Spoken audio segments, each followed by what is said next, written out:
Beneath the streets of Washington, D.C. lies a hidden world of tunnels, sprawling under the iconic Capitol Hill. These passages aren't just a convenience, they're a vital lifeline for the nation's government. Built to solve challenges as old as Washington, D.C. itself, they connect the Library of Congress, the Supreme Court, and the chambers of power in the Capitol, allowing people and resources to move seamlessly out of sight and away from the elements. But that's just the beginning.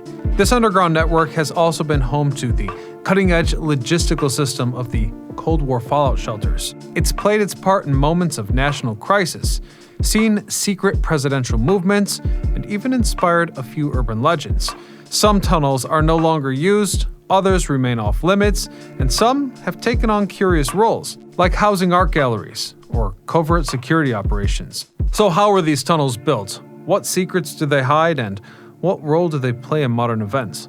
Stay tuned to find out, as today we discover the secret tunnels of Washington, D.C.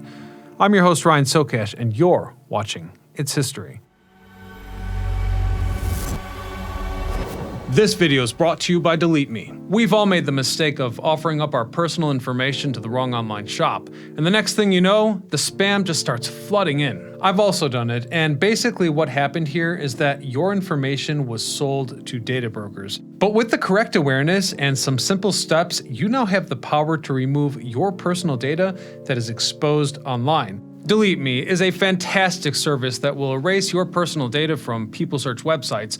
I'm talking about hundreds of data brokers selling your information. And it's an ongoing process. Once they clean house, they'll keep scanning for new data that shows up so they can remove that also.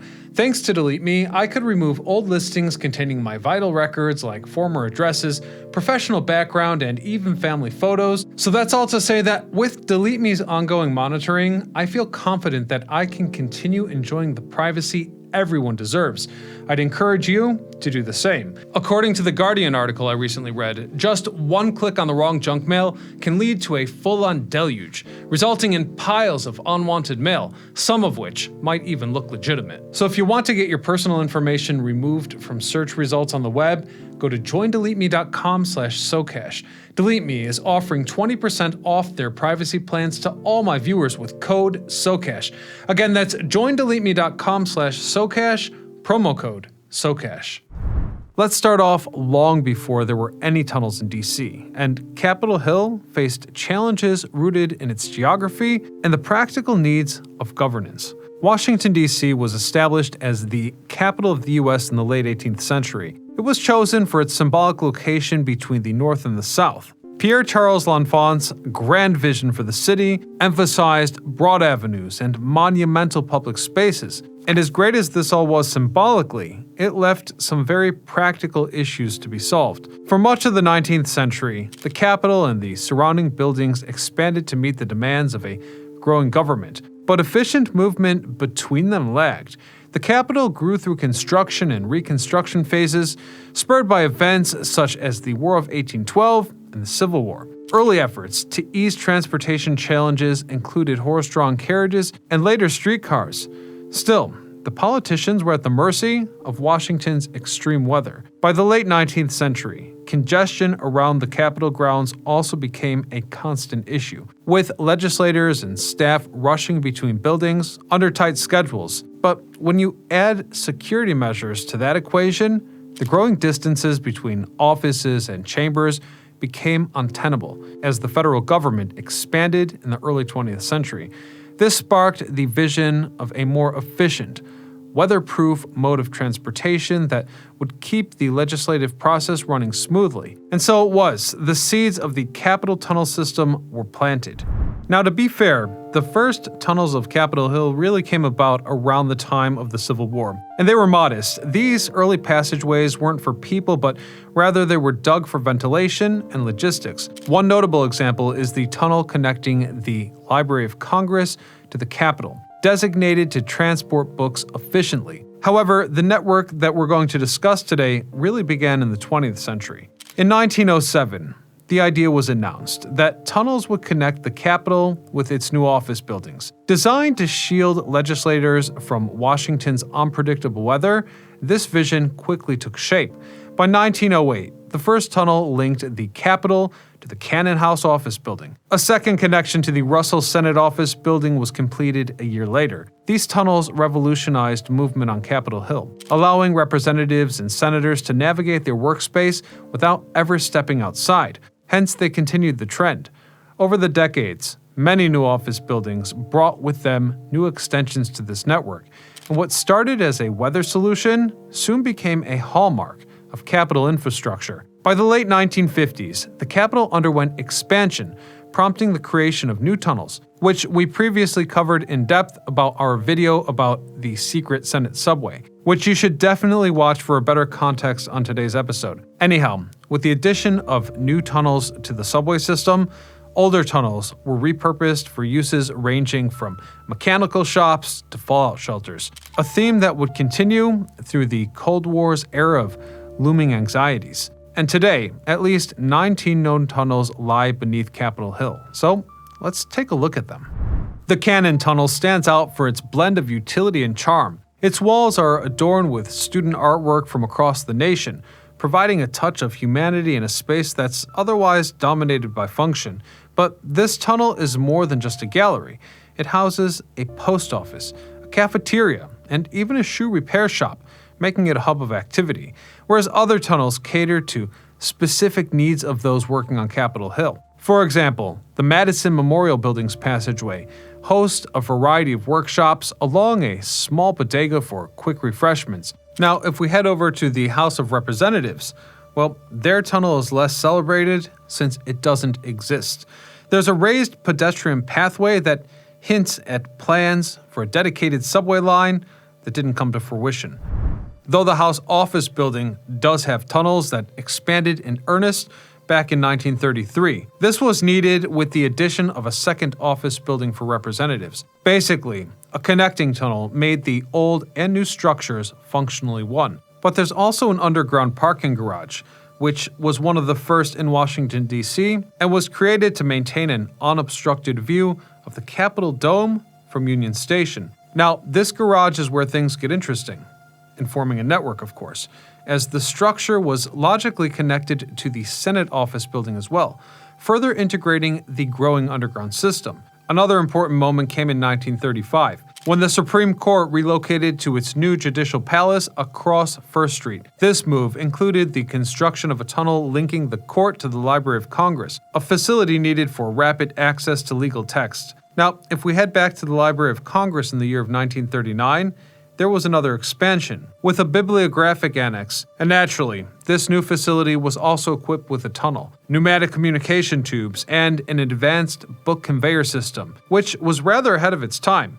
Then, in 1941, in response to Pearl Harbor, extensive construction was done in the Capitol's underground to ensure the president's and official safeties. The plan's first step was the construction of a bunker in the event of an air raid, and so it was. A bunker was constructed under the east wing of the White House, which would eventually become the Presidential Emergency Operations Center. Then, the basement of the Treasury building was also fortified to allow the president and essential officials to seek shelter in the far safer Treasury building rather than the White House. With that in mind, to connect the White House and the Treasury, a 700-foot tunnel was constructed, and although the Treasury tunnel bunker was meant to be secret, information about it was ultimately leaked when a congressman objected to the spending. Interestingly though, rather than being used for its intended purpose, it's been alleged that White House aides used the tunnel to sneak their partners into the building. Whether or not that's true, who knows?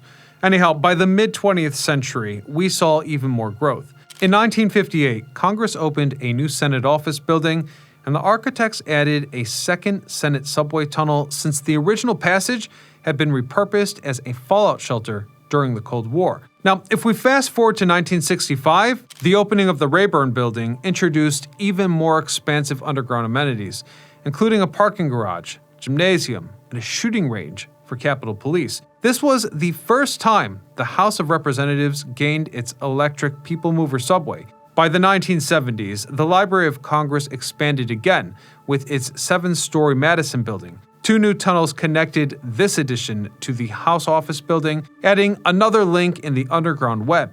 Meanwhile, the Senate saw the 1982 debut of the Hart Building, which also upgraded its tunnels to include the first driverless subway cars, a vital component of the Senate subway. Now, in 1987, there were anecdotal claims about the construction of yet another secret tunnel, designed not for efficiency, but as an emergency measure to protect the president. According to these unverified accounts, the tunnel could supposedly be accessed by pressing a hidden wall panel, which would open a secret passage leading to the president's private elevator. But I do need to emphasize that this tunnel is purely speculative. Anyhow, if we fast forward to the late 1990s and early 2000s, it's also speculated that security concerns led to significant changes or enhancements to these underground systems. It all started after a tragic shooting incident in 1998, that the plans for a massive underground Capitol Visitor Center took shape. The three-story, 580,000 square foot space required hauling away enough dirt